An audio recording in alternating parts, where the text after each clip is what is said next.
Vive tension ce mardi 22 juin 2021 dans la préfecture de Gawal, nouvelle zone aurifère du pays.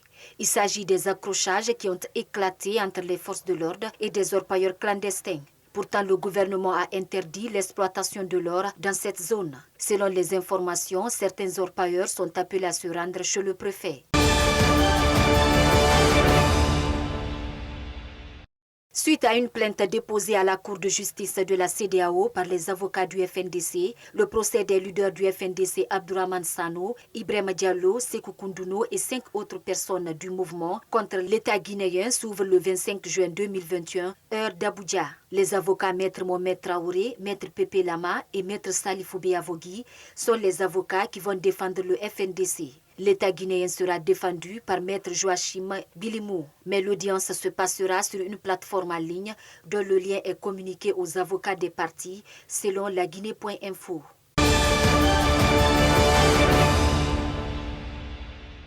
Laurent Gbagbo demande le divorce. Selon un communiqué signé de l'un de ses avocats, l'ancien président ivoirien a saisi un juge aux affaires matrimoniales ce lundi 21 juin. Conséquence selon lui du refus réitéré depuis des années de Dame Simone et Yves de consentir à une séparation à l'amiable. Laurent et Simone Gbagbo se sont mariés en 1989 selon la RFI. Dans le monde, une Singapourienne qui a affamé, frappé et fini par tuer sa domestique birmane a été condamnée à une peine de 30 ans de prison ce mardi 22 juin par un juge qui a décrit cette affaire comme l'un des pires types d'homicide volontaire.